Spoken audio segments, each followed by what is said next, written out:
तो आज हम कूलाम का नियम जानते हैं।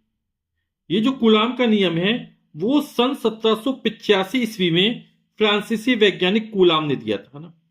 और है क्या ये कि दो स्थिर बिंदु आवेशों, आवेश कैसे स्थिर है यहां पर, है ना, के बीच लगने वाला आकर्षण या प्रतिकर्षण बल, यदि समान प्रकृति के आवेश हैं तो उनके बीच प्रतिकर्षण बल लगेगा, जैसे धन धन आवेश हो या ऋण ऋण आवेश हो, है ना। और विपरीत प्रकृति के आवेश हो, एक धन हो दूसरा आवेश ऋण हो, यानी एक धनात्मक आवेश हो दूसरा ऋणात्मक आवेश हो, तो आकर्षण बल लगेगा।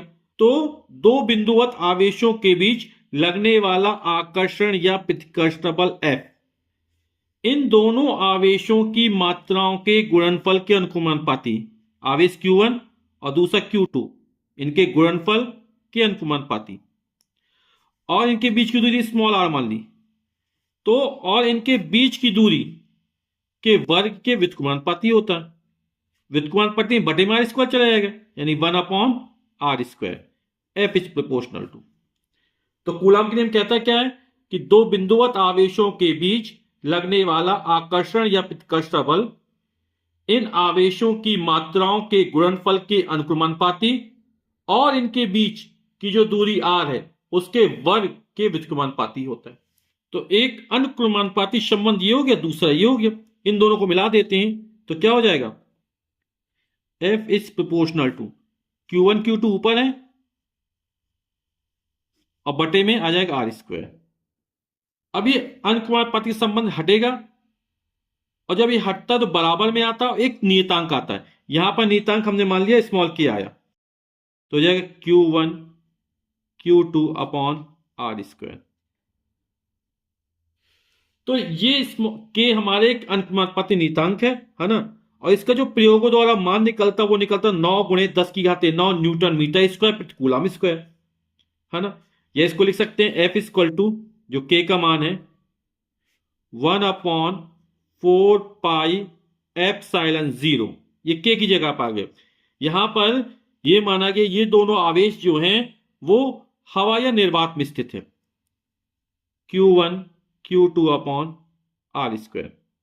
और इसी सूत्र का प्रयोग हम सब जगह करेंगे।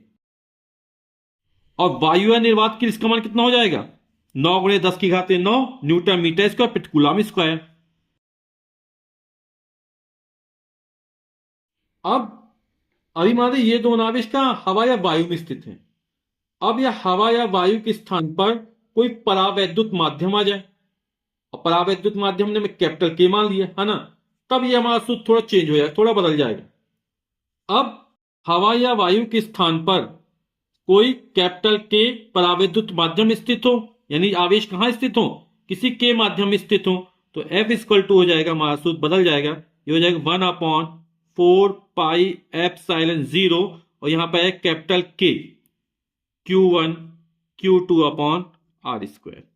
यहां पर जो कैपिटल K है ये विमाहीन नियतांक है, मतलब इसकी कोई विमा नहीं होती है ना। और इसे माध्यम का परावैद्युतांक या विशिष्ट परावैद्युतता कहते हैं। तो कैपिटल K जो हो गया विमाहीन नियतांक हो गया, जिसे उस पदार्थ का परावैद्युतांक या विशिष्ट परावैद्युतता कहते हैं, है ना। और निर्वात या वायु के लिए कैपिटल K का मान कितना होता है, 1 होता है।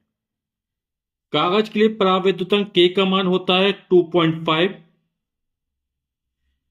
और धातु के लिए जो K का मान हो वो अनंत होता है।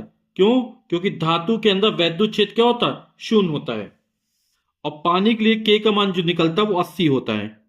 तो अब जब K का मान कुछ ना कुछ होगा तो वैद्युत बल का मान क्या हो जाएगा, घट जाएगा।